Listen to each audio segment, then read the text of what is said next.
बहुत ही बदतमीजी से जो मुझे फर्स्ट टाइम एवर बोला गया कि लाइक ऐसे कैसे कोई इंसान बोल सकता है, it was quite off, it was quite heart breaking.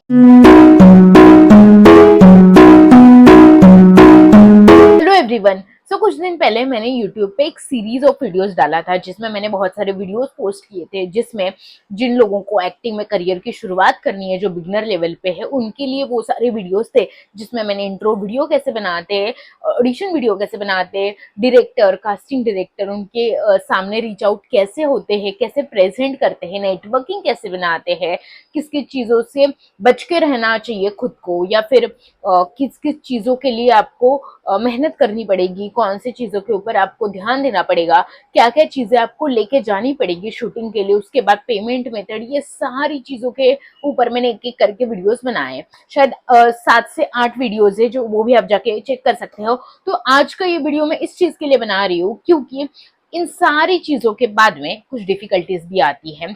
हमें ऐसे लगता है कि शूट मिल गया, हम शूटिंग कर रहे हैं, हमें एक्टिंग में करियर शुरू कर दिया, उसके बाद सारे प्रॉब्लम सॉल्व हो जाएंगे। नहीं, बहुत सारी चीज़ें उसके बाद भी आती है। जैसे मेरे साथ एक रिसेंट इंसिडेंट हुआ है, वो मैं आपके साथ शेयर करना चाहूंगी।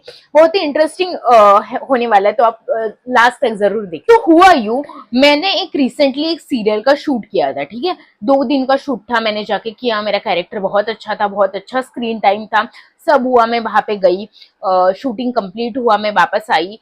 1 हफ्ता बीच में चला गया। उसके बाद मुझे जो एग्जीक्यूटिव प्रोड्यूसर होते हैं ईपी से, उनसे कॉल आया कि आपको एडिटिंग के लिए जो आपका वॉइस ओवर है वो देना पड़ेगा, डबिंग करवाना पड़ेगा। मोस्टली सीरियल्स का डबिंग नहीं होता है, बट फिर भी इसमें मेरा बहुत लॉन्ग ड्यूरेशन का सीन था और उसमें बहुत सारे उनके वॉइसेस के इशू आ रहे थे। बिकॉज अगर शूट लोकेशन पे अगर ऐसे कुछ इश्यूज आ जाते हैं तो बाद में डबिंग करवा लेते हैं ये लोग, 1-2 सेंटेंसेस का। बट मेरा बहुत ज्यादा था, तो बहुत काम था उसका। तो उन्होंने बोला कि आप व्हाट्सएप पे हमें भेज देना। जो भी एडिटिंग के टीम से थे उन्होंने मुझे बताया कि आप व्हाट्सएप पे हमें ये हमें सेंटेंसेस चाहिए आपके डबिंग के लिए, आप भेज दें। मैंने बोला ओके फाइन।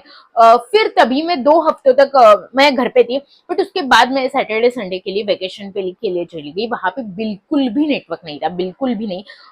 और मुझे बहुत स्ट्रगल हुआ नेटवर्क ढूंढने के लिए। बट फिर भी मैंने कैसे कैसे ढूंढ के उनको वॉइस नोट्स भेज दिए। बट उसमें बहुत सारा बारिश की आवाज आ रही थी, बिकॉज वो जो हिल स्टेशन था उसमें बहुत बारिश हो रही थी। मुझे ऐसे शांत जगह मिल ही नहीं रही थी, जो मिल रही थी वहां पे नेटवर्क नहीं था। ऐसे बहुत सारे इश्यूज आ रहे थे और टेलीकास्ट था। सो बहुत सारी चीजें कट टू कट चल रही थी, जो कि मैं समझ सकती हूँ क्योंकि बहुत सारे इश्यूज हो सकते हैं उससे भी।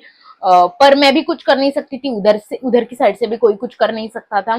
तो मैं फाइनली वापस घर पे आ गई। मैंने वापस उनको जो व्हाट्सएप पे मेरे सारे रूम लॉक करके अच्छे से वॉइस भेज दिए। बट फिर भी इशू ये हो रहा था कि वो लिपसिंग मैच नहीं हो रही थी। तो ऐसे हुआ कि प्रोफेशनली ही डबिंग हमें करवाना पड़ेगा। तो उन लोगों ने मुझे सजेस्ट किया, जो ईपी थे उन्होंने मुझे सजेस्ट किया कि एक काम करिए, आपका एड्रेस दे दीजिए, हमारे टीम में से कोई आपके घर पे आ जाएगा और आपका प्रॉपर वो जो इक्विपमेंट्स रहते हैं उसके साथ आपका डबिंग ले लेगा।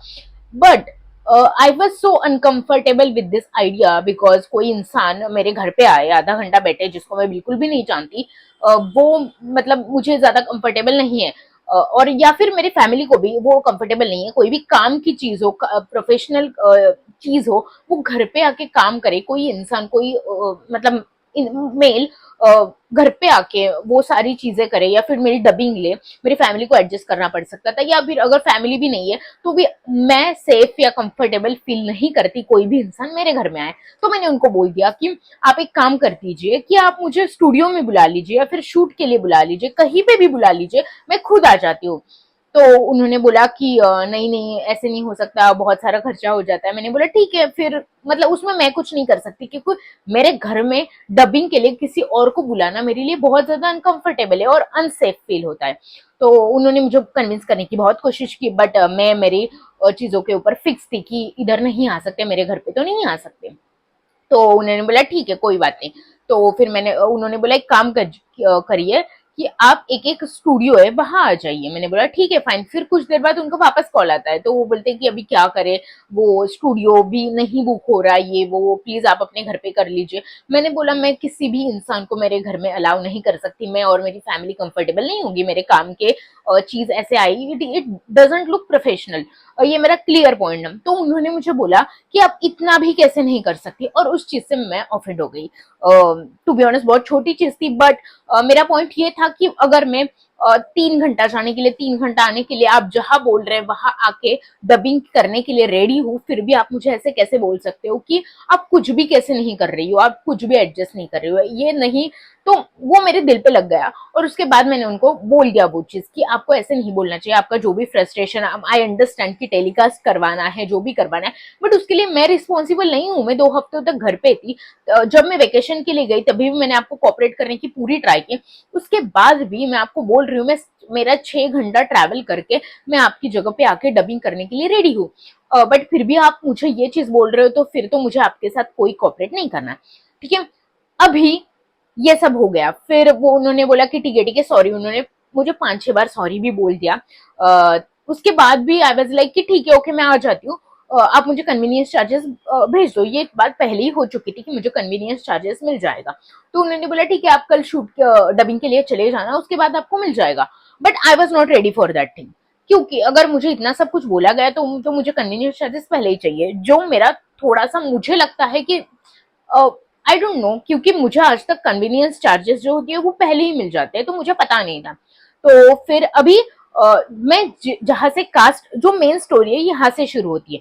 मैं कास्ट जो हुई थी, मैं कोऑर्डिनेटर के थ्रू कास्ट हुई थी। जैसे मैंने आपको वीडियोस में बताया है कि एक बार आप डायरेक्टली कास्ट होते हैं या फिर कोऑर्डिनेटर के थ्रू कास्ट होते हैं, तो मैं कोऑर्डिनेटर के थ्रू कास्ट हुई है। उसमें भी 2 ऑप्शन आते हैं, एक में आप खुद इनवॉइस भरते हो और आपका पेमेंट आने के बाद आप के कोऑर्डिनेटर को 20% 25% जो भी कमीशन है वो देते हो, और सेकंड ऑप्शन ये होता है कि आपका जो कोऑर्डिनेटर है वो ही जो सीरियल का प्रोडक्शन होता है उसके साथ सारे आर्टिस्ट ने जो भेजे हैं उनका इनवॉइस वो खुद भेजता है, उसको पैसे मिलते हैं, वो कट करके वो हमें भेजता है। तो मोस्टली मेरे साथ ऐसा होता है मैं खुद जाके ही इनवॉइस भरती हूँ, but this time happen like कि जो मेरा कोऑर्डिनेटर है वो सारे फॉर्म्स भरने वाला था और मुझे वो कट करके अमाउंट आने वाली थी। तो जो प्रोडक्शन से उसको कॉल गया कि देखिए ऐसे ऐसे हो रहा है। तो वो जो कोऑर्डिनेटर है उसने मुझे बहुत ही बदतमीजी से बोला कि अगर आप डबिंग के लिए नहीं जा रही या फिर आप कोऑपरेट नहीं कर रही हो तो आपको आपका पर डे आपका पेमेंट नहीं मिलेगा। एंड आई वाज लाइक कि ऐसे कैसे नहीं मिलेगा, मतलब ये कोई तरीका नहीं है बात करने का। ऐसे मैंने बहुत बोला तो बोलते नहीं नहीं यही तरीका है हमारे बात करने का, अगर आप नहीं जा रहे हो डबिंग के लिए तो आप तो भूल ही जाओ अपने पैसे ये वो। और to be honest first time मैंने ये सारी चीजें सुनी, मैंने कभी ये सारी चीजें कभी नहीं सुनी थी कि आपको पैसे नहीं मिलेंगे, आपको मिलेगा ही नहीं पर डे, ये सारी चीजें मैंने सुनी नहीं थी। This is the first time मैंने सुना और मैं बहुत लैश आउट कर गई। मैंने उस प्रोडक्शन में कॉल किया, मैंने बोला ये देखो ऐसे ऐसे बात कर रहा है। फिर आई गेस उनका पता नहीं क्या था, वो गुड कॉप बैड कॉप क्या खेल रहे थे एक दूसरे के साथ, बट वो जो प्रोडक्शन वाले वो मेरे से अच्छे से बात कर रहे हैं। बट थिंग इज दैट कि जो कोऑर्डिनेटर है उसको इन लोगों ने ही बोला होगा कि वो ऑफ कोर्स, तो उनको कैसे पता चलेगा कि ऐसे ऐसे हो रहा है, तो उन्होंने ही उसको बोला होगा कि ऐसे ऐसे हो रहा है, आप उस साइड से ये सब चीजें करो अदरवाइज वो नहीं मानेगी। तो ये सब चीजें हुई। टू बी ऑनेस्ट पहले तो मैंने सोचा कि मैं बिल्कुल नहीं जाऊंगी, गए गए पैसे मुझे कोई फर्क नहीं पड़ता, मेरी सेल्फ रिस्पेक्ट मैं नहीं खोऊंगी। बट बाद में मैंने सोचा कि ऐसे नहीं करना चाहिए, क्योंकि मैं एक ही चीज के लिए मैं गई, क्योंकि मुझे वो जो प्रोडक्शन वाले थे उन्होंने 4-5 बार सॉरी बोला था, और उन्होंने कंफर्म मुझे प्रॉमिस किया था कि मैं उधर डबिंग होने के बाद तुरंत 5 मिनट में आपको आपका कन्वीनियंस चार्जेस मिल जाएंगे और आपका पेमेंट का प्रोसीजर शुरू हो जाएगा। और उसके पहले उन्होंने 4-5 बार सॉरी भी बोल चुके थे, तो इसीलिए मैंने वो चीज एक्सटेंड नहीं की और मैं गई दूसरे दिन डबिंग के लिए। उसके बाद मुझे मेरा कन्वीनियंस चार्जेस भी मिल गए, उसके बाद मेरा पेमेंट का प्रोसेस भी शुरू हो गया। तो ये रिसेंटली चीज मेरे साथ हुई, बाकी सारी चीजें ठीक है, बट बहुत ही बदतमीजी से जो मुझे फर्स्ट टाइम एवर बोला गया कि आपको तो आपका पैसा मिलेगा ही नहीं, आप भूल जाओ आपका पर डे, तो वो चीज मुझे इतनी ज्यादा हिट हुई कि मैंने बोला कि यार ऐसे कैसे लोग हैं, मतलब ऐसे कैसे कोई बोल सकता है किसी को कि आपके मेहनत के पैसे जो आपको मिलेंगे ही नहीं, जाओ भूल जाओ। और वो जो एक टोन रहता है बात करने का टेक्स्ट पे, शायद मैं आपको स्क्रीनशॉट भी दिखा दूंगी इधर कि कैसे बात करते हैं लोग, तो मुझे बहुत ही ज्यादा ऑफ लगा ये सारी चीजें। बट बाद में मुझे लगा भी कि मुझे नहीं जाना चाहिए ये वो, बट मैं फाइनली गई, क्योंकि मुझे भी थोड़ा रियलाइज हुआ कि मैंने भी कुछ ज्यादा एक्सटेंड कर लिया। बट या मैं हर कोई आर्टिस्ट के लिए अपना मेहनत का पैसा मिलना कितना इम्पोर्टेंट है ये सबको पता है। और ये बहुत ही अनस्टेबल करियर है, उसमें से अपॉर्चुनिटीज बहुत कम मिलती है। और सेकंड में इस चीज के लिए गई क्योंकि उसमें जो उस सीरियल में मेरा जो रोल था वो बहुत अच्छा था, बहुत अच्छा स्क्रीन टाइम था मेरा, एक एज अ बहुत अच्छा वर्कलिंग में उसको यूज कर सकती थी। अगर मेरा काम खराब हो रहा है तो फिर उनको ही नहीं नुकसान हो रहा है, मुझे भी हो रहा है। मेरा एक अच्छा काम मैं दिखाने के लिए मुझे एक अच्छा काम भी मिल रहा है, तो ये दोनों चीजें हैं, इसके लिए मैं गई। अदरवाइज एक छोटा मोटा रहता तो मैं बिल्कुल नहीं जाती।